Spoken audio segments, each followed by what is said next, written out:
വിശുദ്ധ ഖുർആനിലെ സൂറത്ത് ഹജ്ജ് നമ്മൾ പഠിക്കാനിരിക്കുക. ഈ സൂറത്തിന്റെ ധാരാളം സവിശേഷതകൾ നമുക്ക് കാണാൻ സാധിക്കും. അതിൽ ഒന്ന് പ്രധാനമായും നമ്മൾ ചില കാര്യങ്ങൾ അടിസ്ഥാനപരമായി പഠിച്ച് മനസ്സിലാക്കേണ്ടത്, ഒന്ന് സൂറത്ത് മദനിയയാണ്, മദീനയിൽ ഇറങ്ങിയ സൂറത്ത്. 21-ാമത്തെ അധ്യായമായിരിക്കും വിശുദ്ധ ഖുർആനിലെ 22 സൂറത്തു സാനിയ വൽ അശ്രീൻ, 22-ാമത്തെ അധ്യായമാണ് സൂറത്തുൽ ഹജ്ജ്. മറ്റൊന്ന് 78 ആയത്തുകളുള്ള ഒരു ചെറിയ സൂറത്താണ്. 78 ആയത്തുകളാണ് നമുക്ക് പഠിക്കാനുണ്ടാവുക.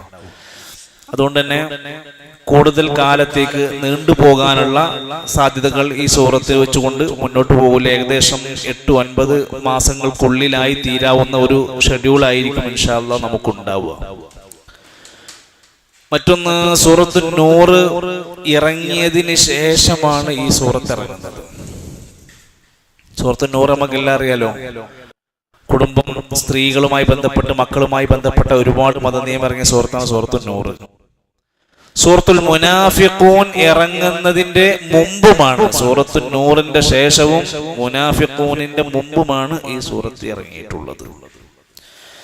കാര്യമായും ഖിയാമത്ത് നാളിനെയും ബഅസിനെയും അതുപോലെ തന്നെ മുഅ്മിനീങ്ങൾക്കുള്ള സന്തോഷ വാർത്തകളെയും ഉൾക്കൊള്ളുന്നുണ്ട്. ഹജ്ജുമായി ബന്ധപ്പെട്ട പരാമർശങ്ങളുണ്ട്, ബൈത്തുൽ ഹറാമിനെ കുറിച്ച് വിശദീകരിക്കുന്നുണ്ട്, അള്ളാഹുവിന്റെ ചിഹ്നങ്ങളെ ആദരിക്കാൻ പഠിപ്പിക്കുന്നുണ്ട്, ജിഹാദിനെ കുറിച്ച് പറയുന്നുണ്ട്. അതുപോലെ മുഅ്മിനീങ്ങളുമായി ബന്ധപ്പെട്ട നിരവധി കാര്യങ്ങൾ വിശദീകരിക്കുന്ന ഒരു അധ്യായം കൂടിയാണ് ഇത്. ഇനി ഏതൊരു സൂറത്തിന്റെയും അടിസ്ഥാന കാര്യമാണ് ആ സൂറത്തിന് ഇറങ്ങാൻ ഒരു പശ്ചാത്തലം ഉണ്ടാവും. ആ സൂറത്തിന് ഇറങ്ങാൻ ഒരു പശ്ചാത്തലം ഉണ്ടാവും. ഇപ്പോ നിങ്ങൾ പല പള്ളികളിലും പ്രവേശിക്കുന്ന സമയത്ത് ശ്രദ്ധിച്ചിട്ടുണ്ടോ, ചില ആൾക്കാർ നിസ്കരിക്കുമ്പോൾ കൈ കെട്ടൂല, ഒരു ഇങ്ങനെ നിസ്കരിക്കുന്നുണ്ടാവുക.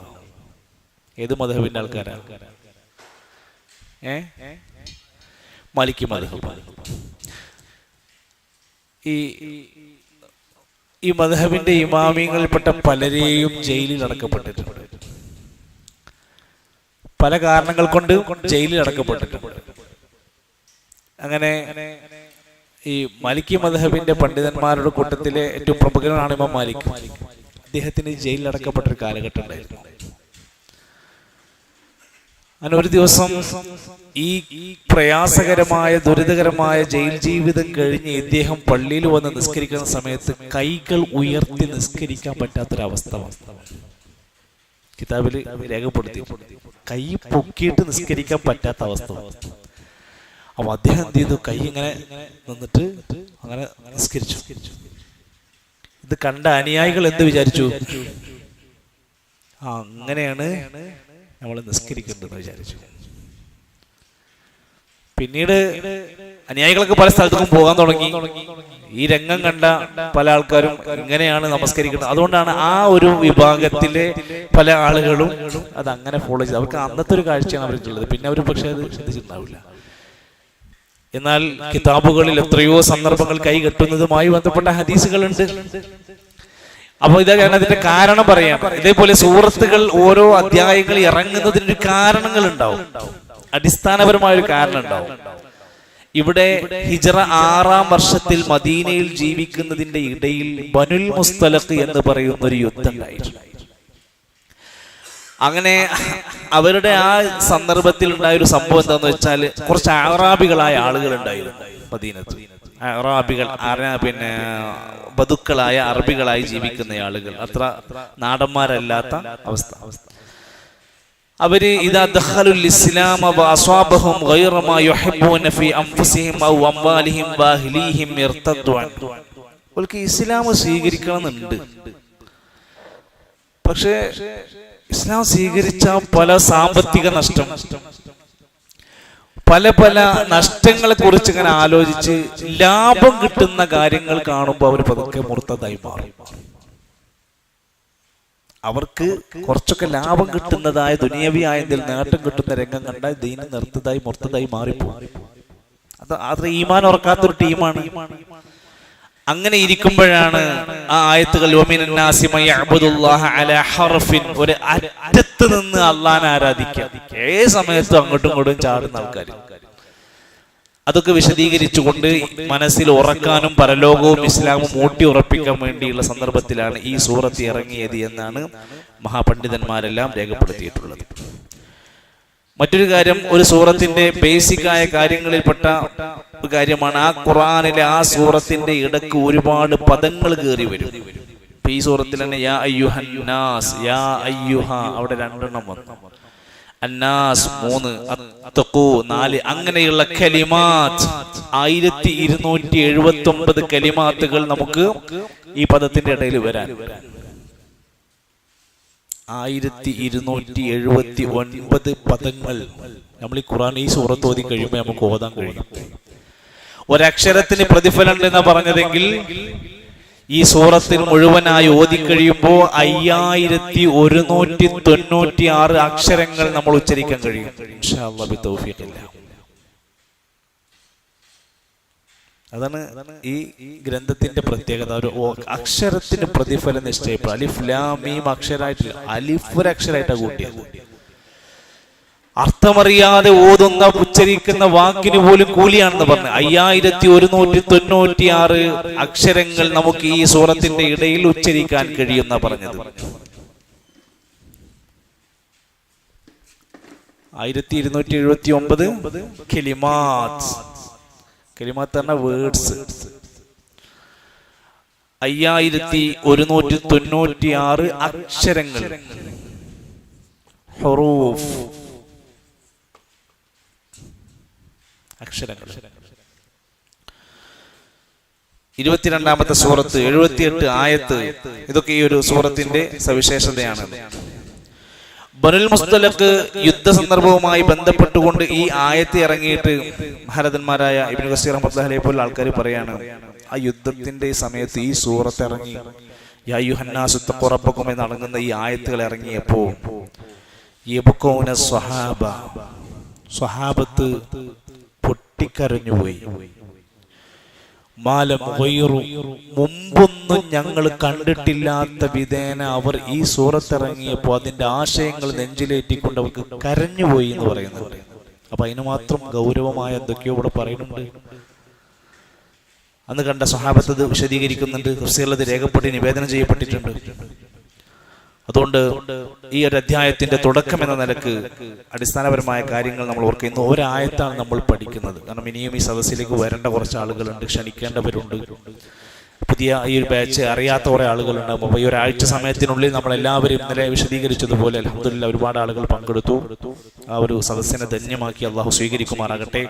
നമ്മുടെ ഒരു വിജ്ഞാനത്തിന്റെ മഹാവിപ്ലവം ഉണ്ടാക്കുക. അറിവ് കൊണ്ടല്ലാതെ ഒരു നാടിനെ ഉയർച്ചയിലേക്ക് എത്തിക്കാൻ കഴിയില്ല. അറിവ് കൊണ്ടല്ലാതെ, വിജ്ഞാനം കൊണ്ടല്ലാതെ ഒരാളുടെ സ്വഭാവത്തിൽ തിരുത്താൻ കഴിയില്ല. യഥാർത്ഥമായ ദീന് കൊണ്ടല്ലാതെ ഒരു മനുഷ്യർക്കിടയിൽ സ്നേഹം അധികരിക്കാൻ കഴിയില്ല. ഈ തിരിച്ചറിവാണ് മുൻഗാമികളായ നമ്മുടെ സലഫുകൾ ഏറ്റെടുത്ത് കേരളത്തിലെ KM മൗലവിയും EK മൗലവിയും ഉമർ മൗലവിയൊക്കെ ഓർമ്മകളുടെ തീരത്തി എഴുതി വെച്ച പുസ്തകത്തിൽ വായിച്ചു. അദ്ദേഹം ഖുർആൻ പഠിപ്പിക്കാൻ വേണ്ടി അന്നെടുത്ത ത്യാഗത്തിന്റെ കഥകൾ കേരളത്തിന്റെ മണ്ണിൽ ഭയങ്കര എതിർപ്പുണ്ടായിരുന്നു. ഖുർആൻ പഠിപ്പിക്കുന്നതിന് എതിർപ്പുള്ള കാലത്താണ് ആ മനുഷ്യന്മാർ ഖുർആൻ പഠിപ്പിച്ചത്. ഇന്ന് അങ്ങനെയല്ല. ഇന്ന് ഞങ്ങളാണ് ഖുർആൻ പഠിപ്പിക്കുന്നവർ എന്ന് മത്സരിക്കുന്ന കാലമാണ്. അല്ലാഹു സുബ്ഹാനഹു വ തആല നമ്മുടെ മുൻഗാമികളായ സലഫുകളായ മഹാപണ്ഡിതന്മാരുടെ ത്യാഗങ്ങൾക്കുള്ള അർഹമായ തക്കതായ പ്രതിഫലം നൽകുമാറാകട്ടെ. അഊദു ബില്ലാഹി മിനശ് ശൈത്വാനിർ റജീം.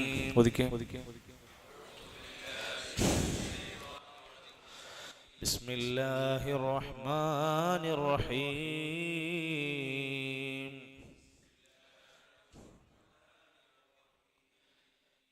യാ അയ്യുഹൻ നാസു തഖൂ റബ്ബക്കും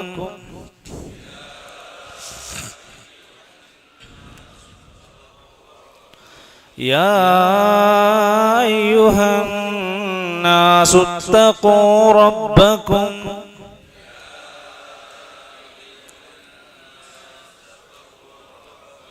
إن زلزلة الساعة شيء عظيم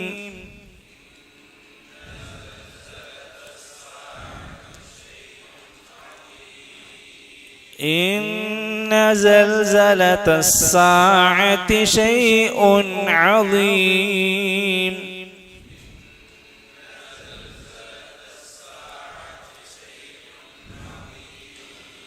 يا أيها الناس اتقوا ربكم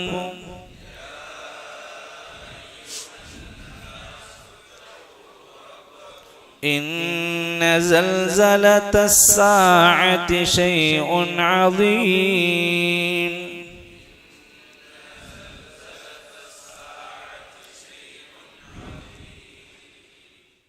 അഊദു ബിസ്മി ഇത് രണ്ടും ശരിക്ക് കൃത്യമായിട്ട് പഠിക്കുക. അഊദു ബില്ലാഹി മിനശ് ശൈത്വാനി റജീം. ഒന്നൊതുക്കെ. അഊദു ബില്ലാഹി ശൈത്വാനിർ റജീം. ബിസ്മി ഓതുമ്പോൾ ബിസ്മില്ലാഹി റഹ്മാനി റഹ്മാനി റഹീം. ബിസ്മില്ലാഹിർ റഹ്മാനിർ റഹീം. യാ അയ്യുഹൻ നാസു ഇത്തഖൂ റബ്ബക്കും ഇന്ന സൽസലത്തശ് സാഅത്തി ശൈഉൻ അദീം. ഏത് ഒരു ഖുർആനിക ആയത്ത് ഓതുമ്പോഴും നമ്മൾ അഊദു കൊണ്ടാണ് ആരംഭിക്കേണ്ടത്. ഖുർആന്റെ നടുവിൽ നിന്ന് ഓതുകയാണെങ്കിലും അവസാനത്ത് നിന്ന് ഓതുകയാണെങ്കിലും തുടക്കത്തിൽ നിന്ന് ഓതുകയാണെങ്കിലും അഊദു ഉണ്ടാവും. എന്നാൽ ബിസ്മി എവിടെയാ ഉച്ചരിക്കേണ്ടത്? ഏതൊരു സൂറത്തിന്റെയും തുടക്ക ഭാഗം ഓതുമ്പോഴാണ് നമ്മൾ ബിസ്മി ഓതിയിട്ട് ആരംഭിക്കുന്നത്. അതുകൊണ്ടുള്ള ഖുർആന്റെ എല്ലാ സൂറത്തിന്റെ തുടക്കത്തിലല്ലേ ബിസ്മി ഉള്ളൂ. സൂറത്ത് തൗബ ഒഴികെയുള്ള അധ്യായങ്ങളിലെല്ലാം ബിസ്മി കൊണ്ടാണ് ആരംഭിക്കുന്നത്. എന്നാൽ ഖുർആനിലെ ഏതെങ്കിലും ഒരു ആയത്ത് ഇടയെന്നോ എവിടെന്നെങ്കിലും ഓതുന്നത് അപ്പോൾ നമ്മൾ ഏതാ ഓതേണ്ടത്? അഊദു ഓതിയിട്ടാണ്. ഫൈദാ ഖറഅതൽ ഖുർആന ഫസ്തഇദ് ബില്ലാഹി മിനശ് ശൈത്വാനിർ റജീം. ഖുർആന്റെ കൽപ്പന, ഖുർആന പറയുന്നത് നിങ്ങൾ വിശുദ്ധ ഖുർആൻ ഓതുമ്പോൾ ശൈത്വാനിൽ നിന്ന് ഇസ്തിആദത്ത് നടത്തണം. അഊദു ബില്ല കൊണ്ട് തുടങ്ങിയ ഒട്ടനേകം പ്രാർത്ഥനയുണ്ട്. അഊദു ബില്ലാഹി ബിവജ്ഹിൽ കരീം സുൽത്താനിഹിൽ ഖദീം മിനശ് ശൈത്വാനിർ റജീം. അഊദു ബികലിമാത്തില്ലാഹി താമ്മാത്തി മിൻ ശർരി മാ ഖലഖ്. പ്രാർത്ഥിക്കേണ്ടവരൊക്കെ പ്രാർത്ഥിക്കുന്ന വളരെ പ്രധാനപ്പെട്ട നമ്മുടെ എല്ലാ ശർറൊന്നും കാവൽ ചോദിച്ച പ്രാർത്ഥനയാണ് അഊദു ബികലിമാത്തില്ലാഹി താമ്മാത്തി മിൻ ശർരി മാ ഖലഖ്. കുഞ്ഞുങ്ങൾക്ക് വേണ്ടി, കുട്ടികൾക്ക് വേണ്ടി പ്രാർത്ഥിക്കേണ്ട ഒരു പ്രാർത്ഥന ഉണ്ട്. ഒരു കുട്ടിയുള്ളെങ്കിൽ ഉഈദുക ബികലിമാത്തില്ലാഹി താമ്മ വമിൻ കുല്ലി ശൈത്വാനിൻ വഹമ്മ വമിൻ കുല്ലി ഐനിൻ ലാമ്മ. രണ്ട് കുട്ടികളുണ്ടെങ്കിൽ ഉഈദുകുമാ, മൂന്ന് കുട്ടികളുണ്ടെങ്കിൽ ഉഈദുക്കും. അതിങ്ങനെ എവിടെങ്കിലും പോയിരുന്ന് പ്രാർത്ഥിക്കാന്നുള്ളതല്ല, അവരെ തലോടിയിട്ട് കൈ തട്ടി തലോടിക്കൊണ്ട് പ്രാർത്ഥിക്കാനാണ് പറഞ്ഞിരിക്കുന്നത്. അതിന്റെ ഉദാഹരണം മഹാനായ നബി സല്ലല്ലാഹു അലൈഹി വസല്ലം ഹസൻ ഹുസൈൻ റളിയല്ലാഹു അൻഹുമാ രണ്ടാളെയും ചേർത്ത് വെച്ച് പ്രാർത്ഥിച്ച പ്രാർത്ഥനയാണ്. അപ്പൊ അഊദു ഇസ്തിആദ വളരെ പ്രാധാന്യമുണ്ട്. എന്ത് നന്മയും ആരംഭിക്കേണ്ടത് ബിസ്മില്ല കൊണ്ടാണ്. നബി സല്ലല്ലാഹു അലൈഹി വസല്ലമയുടെ കാലത്ത് കത്ത് എഴുതി പറഞ്ഞേക്കുമ്പോൾ രാജാക്കന്മാർക്കുള്ള കത്തിന്റെ മുകളിൽ ഫസ്റ്റത്തെ വരി ബിസ്മില്ലയാണ്. എത്ര വലിയ രാജാവിന്റെ മുമ്പിലേക്കും. അതുകൊണ്ടാണ് അവർക്കിടയിൽ പല അഭിപ്രായങ്ങൾ ഉണ്ടായിരുന്നു. പല കത്തുകൾ എഴുതുന്ന സമയത്ത് സന്ധി കരാറൊക്കെ എഴുതുമ്പോൾ ബിസ്മില്ല, അത് എഴുതിയ എന്തിനാ അത് എഴുതുന്നത് എന്നുള്ള ഒരു അഭിപ്രായ വ്യത്യാസങ്ങൾ ഉണ്ടായിരുന്നു.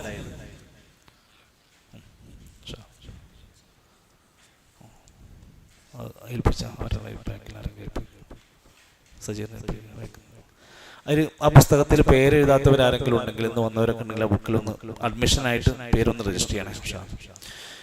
അപ്പോ ബിസ്മി ചൊല്ലുക എന്ന് പറഞ്ഞാൽ എന്തൊരു നന്മന്റെ ഇടയിലും തുടക്കം കുറിക്കാൻ ബിസ്മില്ലയാണ്.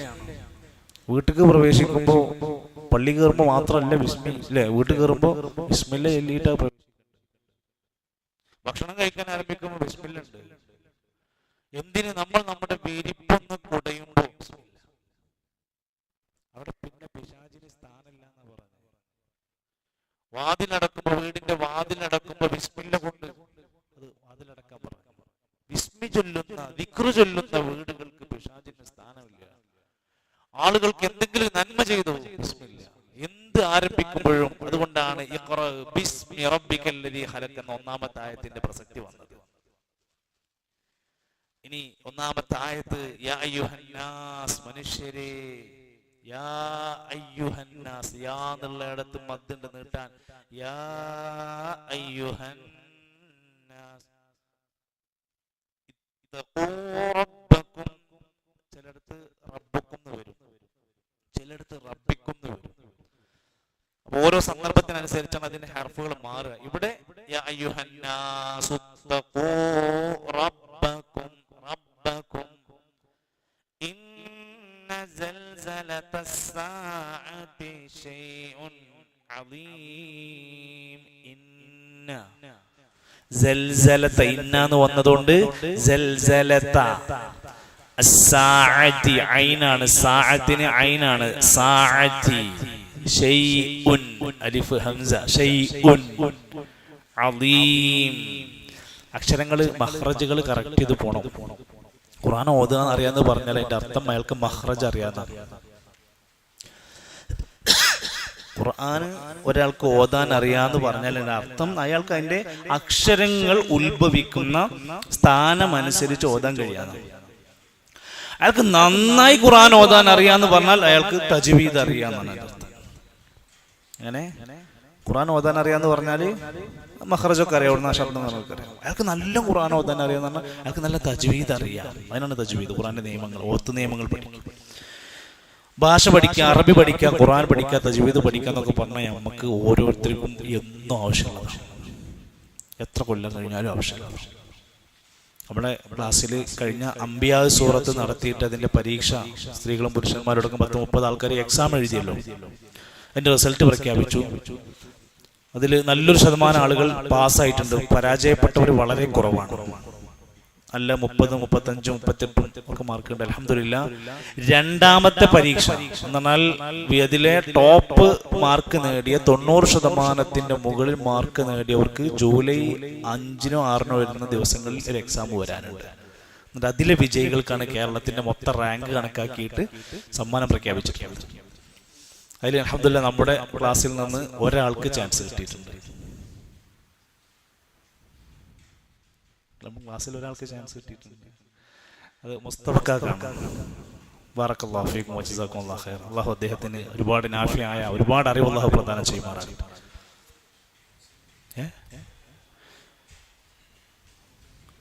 45 വേണ്ട, 40ന്റെ മേലക്കാണ്. 90 ആയില്ലേ?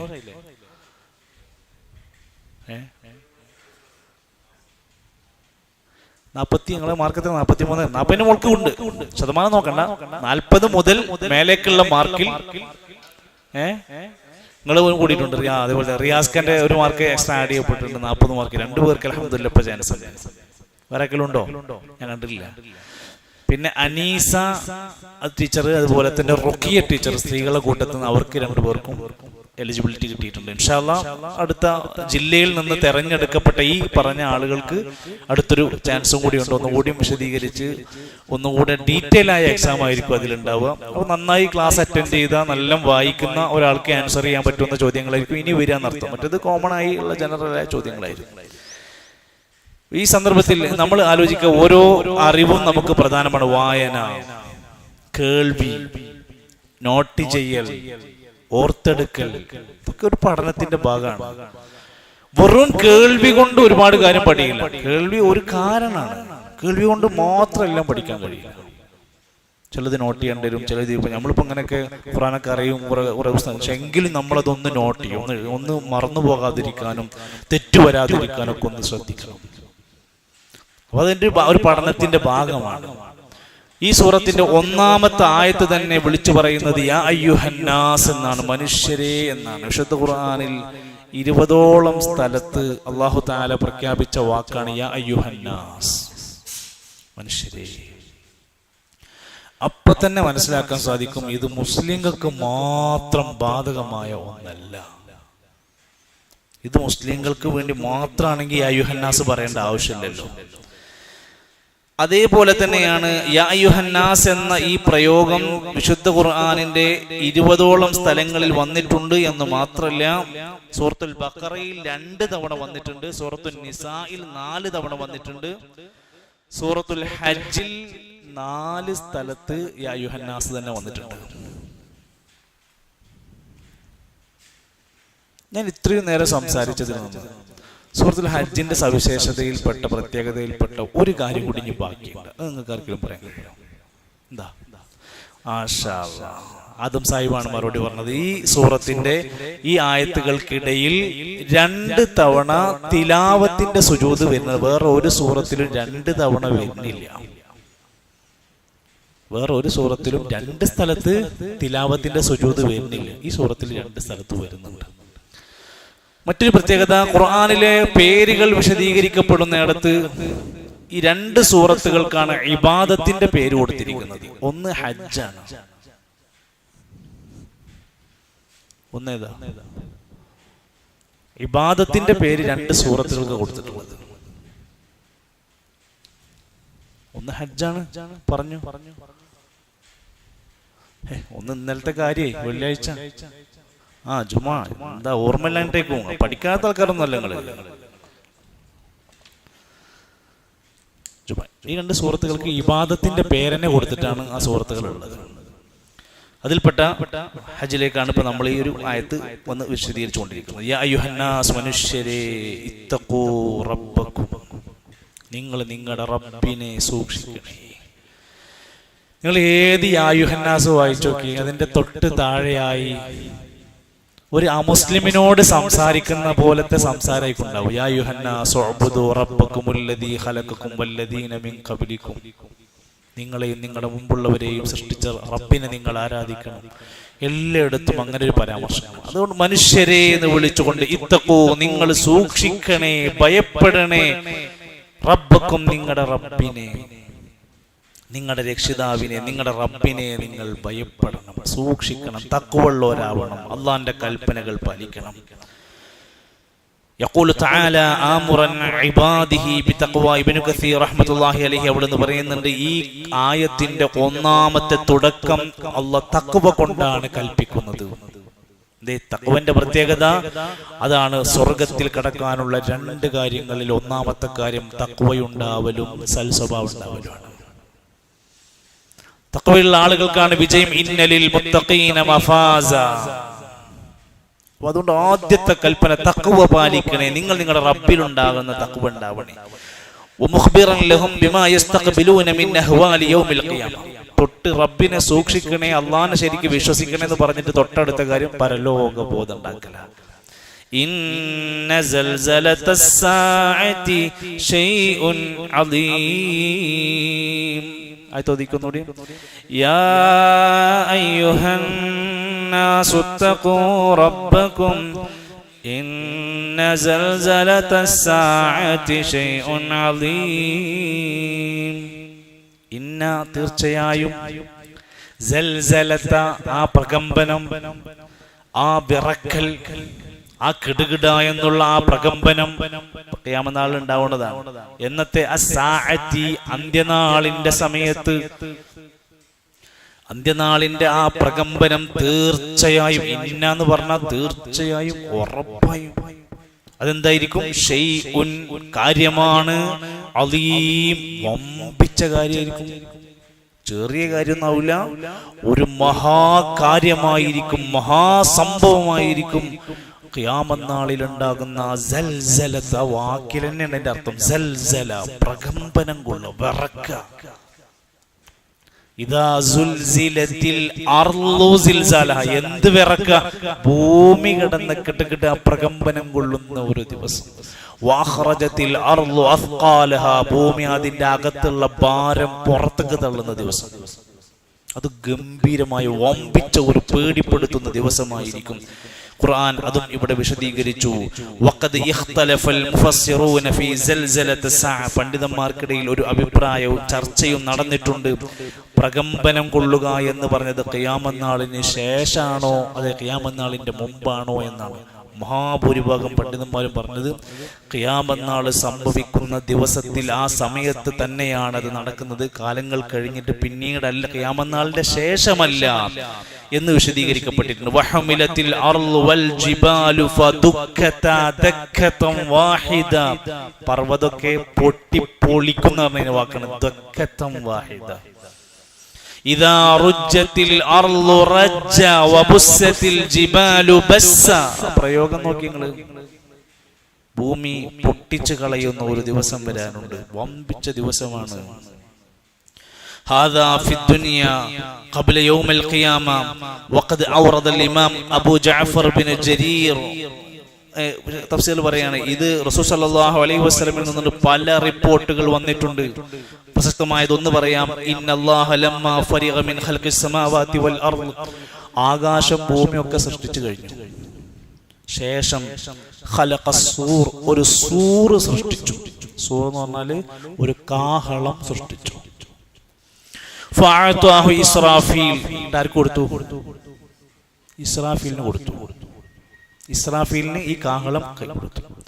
ഫഹുവ വാളിഅഹു ഫീ ഫീഹ്, അദ്ദേഹം അത് എവിടെ വെച്ചിരിക്കുന്നത്? മലക്ക് തന്റെ വായയിലേക്ക്, ആ ഇസ്രാഫീൽ ആ വാഹയിലേക്ക് ആ കാഹളം ചേർത്ത് പിടിച്ചു.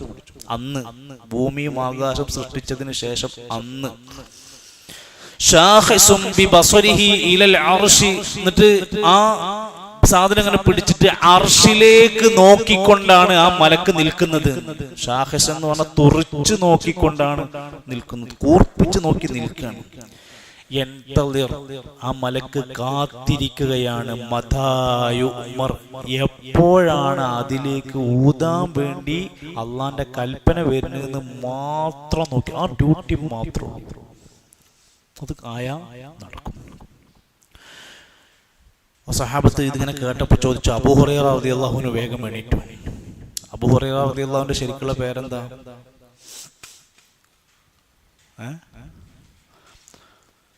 അബൂ ഹുറൈറ റളിയല്ലാഹു അൻഹുവിന്റെ ശരിക്കുള്ള പേരെന്താ? ഇതൊക്കെ 40 വട്ടം നമ്മളിവിടെ പറഞ്ഞതാണല്ലോ. ഓരോ സൂറത്തിനത് വീണ്ടും വീണ്ടും പറഞ്ഞു. അബ്ദുറഹ്മാൻ ബിൻ സുഹർ എന്നാണ് പേര് കേട്ടോ. അബ്ദുറഹ്മാൻ ബിൻ സുഹർ എന്നാണ് ശരിക്കുള്ള പേര്. അബൂ ഹുറൈറ എന്ന പേരിൽ അദ്ദേഹം അറിയപ്പെടുകയാണ്. അദ്ദേഹം സദസ്സിൽ എഴുന്നേറ്റിട്ട് ചോദിച്ചു, യാ റസൂലല്ലാഹ്, അല്ലാഹുവിന്റെ റസൂലേ, മസ്സൂർ, നിങ്ങൾ ഈ പറഞ്ഞ സൂർ എന്ന് പറഞ്ഞാൽ എന്താണ്? ഖാല ഖർനുൻ, ഒരു കൊമ്പ് പോലത്തെ ഒരു കാഹളമാണത്. ഫകൈഫഹു, അതുകൊണ്ട് എന്താണ് നബി, കാര്യം എന്താണ് അത് പിടിച്ചിട്ട്? ഖാല, നബി പറഞ്ഞു, ഖർനുൻ അദീമുൻ, അതൊരു വലിയ ഒരു കാഹളമാണ്. യൻഫുഖു ഫീഹി 3 നഫഖാത്തിൻ, ഇസ്രാഫീൽ അതിൽ 3 ഊത്തൂതും. ഇതിനാണ് അത് ഉണ്ടാക്കിയത്, 3 ഊത്ത്. അലൂലാ നഫഖത്തുൽ ഫസഅ, ഒന്നാമത്തെ നഫഖത്തുൽ ഫസഅ ആണ്, രണ്ടാമത്തെ നഫഖത്തുൽ സുഅഖ ആണ്, മൂന്നാമത്തെ നഫഖത്തുൽ ഖിയാമാണ്. ഒന്നാമത്തേതില് ഫയഖൂൽ ഇൻഫഖ് നഫഖത്തുൽ ഫസഅ, നഫഖത്തുൽ ഫസഅ കൊണ്ട് ഊതാൻ വേണ്ടി പറഞ്ഞ ഒന്നാമത്തെ ഊതൂതുന്നതോടെ അഹ്ലുസ് സമാവാതി വാഹിലുൽ അർളി ഇല്ലാ മൻ ഷാ അല്ലാഹ്, ആകാശത്തിലും ഭൂമിയിലുള്ള എല്ലാം നശിക്കാനുള്ളതെല്ലാം നശിക്കും. പിന്നീട് രണ്ടാമത്തെ ഊതൂതും, പിന്നീട് മൂന്നാമത്തെ, അങ്ങനെ ഘട്ടം ഘട്ടമായി അതിന്റെ കാര്യങ്ങൾ ഖിയാമത്തിന്റെ വിവിധങ്ങളായ ഭാഗങ്ങൾ വിശദീകരിച്ചു കൊണ്ടോട് പറയുന്നുണ്ട്. ഇത് നടക്കും, ഇത് ഹഖാണ്. അല്ലാഹുവിന്റെ ഖുർആൻ വിശദീകരിച്ചു, ഹദീസിൽ അത് പഠിപ്പിച്ചു തന്നിട്ടുണ്ട്. അതേ സമയത്ത് ഈ ഖിയാമത്ത് നാളിൽ ഉണ്ടാകുന്ന അതിന്റെ ഭീതി എത്രമാത്രം വലുതായിരിക്കും, അന്നുണ്ടാകുന്ന സംഭവങ്ങൾ എത്ര വലുതായിരിക്കും. ഇന്ന സൽസലത്തസ് സാഅതി ശൈഉൻ അദീം, വമ്പിച്ച ഒരു സംഭവമായിരിക്കും. അതിന്റെ അടുത്ത ആയത്തിൽ പറയുന്നുണ്ട്, മുല കൊടുത്തുകൊണ്ടിരിക്കുന്ന കുഞ്ഞിനെ ഇട്ടെറിഞ്ഞുകൊണ്ട് ഉമ്മമാർ എണീറ്റോടിപ്പോവും. ഒരു ഉമ്മ തന്റെ കുട്ടിനെ ഏറ്റവും ശ്രദ്ധിക്കുന്ന സമയമാണ്, പാല് കൊടുക്കുന്ന സമയം എന്ന് പറഞ്ഞാൽ. കുട്ടി തൊണ്ടയിൽ കുടുങ്ങോ, കുട്ടിക്ക് ശ്വാസം കിട്ടൂലേ എന്നൊക്കെ ശ്രദ്ധിക്കണം. നല്ല കെയർഫുൾ ആയിട്ടാണല്ലോ നമ്മൾ മുലപ്പാല് കൊടുക്കുക. അങ്ങനത്തെ ഉമ്മമാര് കുഞ്ഞിനെ മാറ്റി വലിച്ചെറിഞ്ഞ് ഇറങ്ങി ഓടും. നീ അന്ന് കാണുന്ന ജനങ്ങളെ നീ ശ്രദ്ധിച്ചു നോക്കൊണ്ടു. ലഹരി പിടിച്ചവനെ പോലെ, മത്ത് പിടിച്ചവനെ പോലെ ആകെ അമ്പരന്ന് നടക്കും. അവർക്ക് ലഹരി ഒന്നും പിടിച്ചിട്ടില്ല, മത്തൊന്നും പിടിച്ചതല്ല. ഇതിന്റെ പേടി കൊണ്ട് മനോനില തെറ്റിയവരായി അവർ മാറും ഖിയാമത്ത് നാളിൽ. അല്ലാഹു സുബ്ഹാനഹു വ തആല ആ പരലോക നാളിൽ വിജയിക്കുന്ന മുഅ്മിനീങ്ങളിൽ മുത്തഖീങ്ങളിൽ നമ്മെ ഉൾപ്പെടുത്തുമാറാകട്ടെ. ഒന്ന് എല്ലാവരും ഒന്നുകൂടെ ഓതി നോക്കുക. യാ അയ്യുഹന്നാസു തഖൂ റബ്ബക്കും ഇന്ന സൽസലത്തസ്സാഅതി ശൈഉൻ അളീം. പഠിച്ചില്ലേ? കാണാതെ പഠിക്കാലോ. യാ അയ്യുഹന്നാസു തഖൂ റബ്ബക്കും ഇന്ന സൽസലത്തസ്സാഅതി ശൈഉൻ അളീം. അല്ലാഹു നമ്മുടെ ഈ ഒരു പാരായണത്തിൻ്റെയും പഠനത്തിൻ്റെയും ഒക്കെ ഒമ്പിച്ച പ്രതിഫലങ്ങളെല്ലാം നമുക്ക് നൽകുമാറാകട്ടെ. അതിൻ്റെ എല്ലാ ബറക്കത്തും നമുക്ക് ജീവിതത്തിലെല്ലാം അല്ലാഹു നൽകുമാറാകട്ടെ. രണ്ട് കാര്യങ്ങളാണ് ഒന്ന് പറയാൻ സൂചിപ്പിക്കാനുള്ളത്. ഒന്ന് നമസ്കാരവുമായി ബന്ധപ്പെട്ട് തന്നെയാണ്. അത് പലപ്പോഴായി ദീന് പഠിക്കുന്ന, ഖുർആൻ പഠിക്കുന്ന ആളുകൾ അവർക്ക് ഫിഖ്ഹിയായ ജീവിത രീതികളെ കുറിച്ച് അറിയാത്ത പ്രശ്നങ്ങളുണ്ടാവും. നമ്മുടെ ക്ലാസ്സിൽ ഇൻഷാ അല്ലാഹ് നമ്മൾ ഇങ്ങനെ ഇടയിൽ വെറും ഒരു ഖുർആൻ അർത്ഥം പറഞ്ഞു പോകുന്നതിന് ഉപരിയായിക്കൊണ്ട് ഫിഖ്ഹ്, അതുപോലെ തന്നെ അഖീദ, കാലികമായ വിഷയങ്ങൾ ഇതെല്ലാം കൂടെ ചേർത്തായിരിക്കും നമ്മുടെ ക്ലാസ്സുകൾ ക്രമീകരിക്കപ്പെടുക. ഇൻഷാ അല്ലാഹ് അതിനാവശ്യമായ സ്ലൈഡുകളും വീഡിയോകളൊക്കെ അതിൻ്റെ കൂടെ നമുക്ക് ഉൾപ്പെടുത്താൻ കഴിയും. നമസ്കാരത്തിൽ നഷ്ടപ്പെട്ടു പോകാതിരിക്കാനുള്ള ചില സുന്നത്തുകൾ ഒന്ന് പരിചയപ്പെടുത്താം. അതിലൊന്ന് അല്ലാഹു അക്ബർ എന്ന് പറഞ്ഞ് കൈകെട്ടുക എന്ന കാര്യം. 4 സ്ഥലത്ത് കൈകൾ ഉയർത്തൽ സുന്നത്തുണ്ട്. ഏതൊക്കെയാ? ഒന്ന് അല്ലാഹു അക്ബർ തക്ബീറത്തുൽ ഇഹ്റാം. 2 റുകൂയിലേക്ക് പോകുമ്പോൾ. 3 സമീഅ അല്ലാഹു ലിമൻ ഹമിദ. 4 രണ്ടാമത്തെ റക്അത്തിൽ കൂടുതലുണ്ടെങ്കിൽ മൂന്നാമത്തെ റക്അത്തിൽ എണീക്കുമ്പോഴും കൈകൾ ഉയർത്തൽ. രണ്ടാമത്തെ കാര്യം എങ്ങനെ ഉയർത്തണം എന്നതാണ് അടുത്തത്. നബി സല്ലല്ലാഹു അലൈഹി വസല്ലമയുടെ ഹദീസിൽ വന്ന വാക്ക്, നബി തങ്ങൾ തന്റെ കൈകൾ ചെവിക്കുഞ്ഞി വരെ ഉയർത്തിയിട്ടുണ്ട് എന്ന്, ചുമല് വരെ ഉയർത്തിയെന്ന്. അപ്പൊ രണ്ടും കൂടി ചേർക്കാൻ പറ്റുന്ന ഒരു സംഭവമാണ്. ഇത് വന്നു കഴിഞ്ഞാൽ വരും. അത് കൈകൾ ഇങ്ങനെ ആകരുത് എന്നും കിബിലക്ക് ബേസ് ചെയ്തിട്ട് പോകണമെന്നും പരത്തിയിട്ടാകാനും പാടില്ല. അങ്ങനെ കിബിലക്കാവണം, ചെരിഞ്ഞാവരുത്, പരത്തി പിടിച്ചിട്ടാവരുത്, ചേർത്ത് പിടിച്ചിട്ടാവണം. കൈകൾ കെട്ടുമ്പോൾ 3 രൂപത്തിൽ കൈകൾ കെട്ടാം. നെഞ്ചത്താണ് കൈ കെട്ടേണ്ടത്. ചില ആൾക്കാർ കെട്ടുമ്പോൾ ഇങ്ങനെ ആയിട്ടുണ്ടെങ്കിലും അത് അറബികൾക്കിടയിൽ സ്വദർ എന്ന് പറഞ്ഞാൽ അവർ ഈ ഭാഗമൊക്കെ ചേർത്തിട്ട് സ്വദർ എന്നാ പറയാം. ഇവിടെ മാത്രമല്ല സ്വദർ എന്ന് അറബികൾ പറയാം. അപ്പൊ അറബികൾ ഒരാൾ ചില ആൾക്കാർ ഇവിടെ കൈ കെട്ടുന്നുണ്ടെങ്കിൽ എന്ത് പറയും? പള്ളമേണല്ലോ കെട്ടിക്കണത്, നിങ്ങളെ പള്ളല്ല ഓല പള്ള. ഓൾക്ക് ഇതൊക്കെ നെഞ്ചാണ്. ഈ ഭാഗത്തിനെ കൂടി അവർ നെഞ്ചെന്ന് വിശേഷിപ്പിക്കും, സ്വദർ എന്ന് പ്രയോഗിക്കുക. പിന്നെ ഇവിടെ പൊക്കിൾമ തോണ്ടി കെട്ടുന്ന ആൾക്കാരുണ്ടെങ്കിൽ നമ്മൾ പറയാം അത് പള്ളമേണെന്ന് പറയാൻ പറ്റും. അപ്പോ നെഞ്ചത്ത് കൈ കെട്ടുക എന്നുള്ളതാണ് ഹദീസ്. നെഞ്ചിന് താഴെയൊന്നും നെഞ്ചിന്മേലൊന്നും എന്ന് അത് കെട്ടുന്ന രൂപം. ഒന്ന് നബി തങ്ങൾ ഹദീസിൽ തന്റെ കൈകൾ ഇതുപോലെ ചേർത്ത് ഇങ്ങനെ വെച്ചു, ഈ ഒരു ലെവലിൽ. ഒരു റിപ്പോർട്ടിൽ ഇവിടുന്ന് അങ്ങോട്ട് വെച്ചു. രണ്ടാമത്തെ ഇതും ചെയ്യാം. ഓരോന്നായി തല്ലുടാനൊന്നും പോകേണ്ടതും ഹദീസിലുണ്ട്. മൂന്നാമത്തെ ഒന്ന് നമ്മുടെ ഈ ഒരു മണികണ്ഠുണ്ടല്ലോ ഇവിടെ ചെറിയ കുരിപ്പ് ഒക്കെ ഇല്ലേ, ആ സംഭവത്തുമ്പോ പിടിച്ചുകൊണ്ട് ഇങ്ങനെ നബി നമസ്കരിച്ച രംഗമുണ്ട്. അപ്പൊ അതൊക്കെ കൈ കെട്ടിയതിന്റെ സൂചന. അവിടെ സാധനമുണ്ടല്ലോ, അയിമേ ഇടത് കൈയിന്റെ മേലെ വലത് കൈ വെച്ച് പിടിച്ചിട്ട്. ഇത് ഹദീസിലില്ല. ഏതാ മുട്ടുകൈമ പിടിച്ച് കെട്ടണ ഇഷ്ടമില്ല.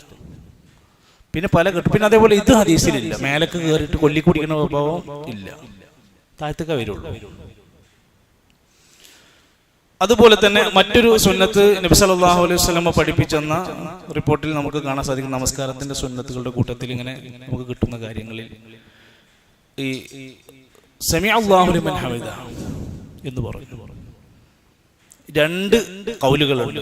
ഒന്ന് എടുത്തേടത്ത് തന്നെ പഴയ അവസ്ഥയിലേക്ക് തിരിച്ചു വെച്ചു എന്നാണ്. പഴയ അവസ്ഥ കൈ എടുക്കുന്നതിന്റെ മുമ്പുള്ള അവസ്ഥ, സമീഅ അല്ലാഹു ലിമൻ ഹമിദ മുമ്പ് പറയുന്നതിന്റെ അവസ്ഥ കൈ കെട്ടലായിരുന്നല്ലോ. അതുകൊണ്ട് ചില അഭിപ്രായങ്ങൾ പറഞ്ഞു സമീഅ അല്ലാഹു ലിമൻ ഹമിദ പറഞ്ഞുകൊണ്ട് വീണ്ടും കൈ കെട്ടുന്നതിൽ കുഴപ്പമില്ല, കൊട്ടിയതായി റിപ്പോർട്ടുണ്ട് എന്ന് പറയാം. അതേ ഹദീസ് പഴയ അവസ്ഥയിലേക്ക് മടക്കി എന്ന് പറഞ്ഞാൽ നിസ്കരിക്കാൻ നിൽക്കുന്നതിന് മുമ്പ് എങ്ങനെ നിന്നിരുന്നത്? കൈ കെട്ടാതെ നിന്നിരുന്നു. അതുകൊണ്ട് സമീഅ അല്ലാഹു ലിമൻ ഹമിദ പറഞ്ഞ് കൈ കെട്ടിയില്ലെങ്കിലും അതും പറ്റുന്നതാണ്. അങ്ങനെ ചില 2 ജായിസാകുന്ന ചില ഘട്ടങ്ങളുണ്ട്. അപ്പോൾ അവിടെ നമ്മൾ അതിനാണ് പ്രാധാന്യം കൊടുക്കുകയെന്ന് വെച്ചാൽ രണ്ടിനെയും വിമർശിക്കാൻ പാടില്ല. ഒരാൾ കൈ കെട്ടിച്ചിട്ട് അയാളെ കുറ്റം പറയാൻ പാടില്ല, ഒരാൾ കൈ കെട്ടിയില്ല എന്ന് വിചാരിച്ചിട്ട് അയാൾക്ക് സുന്നത്തില്ല എന്ന് പറയാൻ പാടില്ല. രണ്ടിനും സാധ്യതകളുണ്ട്. അങ്ങനെ നമസ്കാരവുമായി ബന്ധപ്പെട്ട ഒട്ടനേകം കാര്യങ്ങൾ അതിൻ്റെ സുന്നത്തുകളുടെ കൂട്ടത്തിലൊക്കെ നമുക്ക് പഠിക്കാൻ കഴിയും. ധാരാളം കണക്കിന് നമ്മളിങ്ങനെ പഠിച്ചുകൊണ്ടിരിക്കുമ്പോൾ കിതാബുകൾ വായിച്ചുകൊണ്ടിരിക്കും. ഞാനിപ്പോൾ അടുത്ത് സിഫത്തു സ്വലാത്തിൻ്റെ പിന്നെ കിതാബ് ഇങ്ങനെ വായിച്ചപ്പോൾ നമ്മുടെ സമൂഹത്തിൽ ഒരു കോഴ്സായി പഠിപ്പിക്കേണ്ട അവസ്ഥയുണ്ട് എന്ന് തോന്നുന്ന പോലെ കുറേ കാര്യങ്ങൾ നമുക്ക് പഠിക്കാനും പ്രാർത്ഥിക്കാനും സുന്നത്തുകൾ കിട്ടാനും ഒക്കെ പറ്റുന്ന അറിവ് ആ മേഖലയിൽ ഉണ്ട് എന്ന് നമുക്ക് മനസ്സിലാക്കാൻ കഴിയും. ഇൻഷാ അല്ലാഹ് ക്ലാസ്സിൻ്റെ ഇടയിൽ പറ്റുന്ന സന്ദർഭങ്ങൾക്കനുസരിച്ച് നമുക്കത് പഠിക്കാം. അല്ലാഹു സഹായിക്കുമാറാകട്ടെ.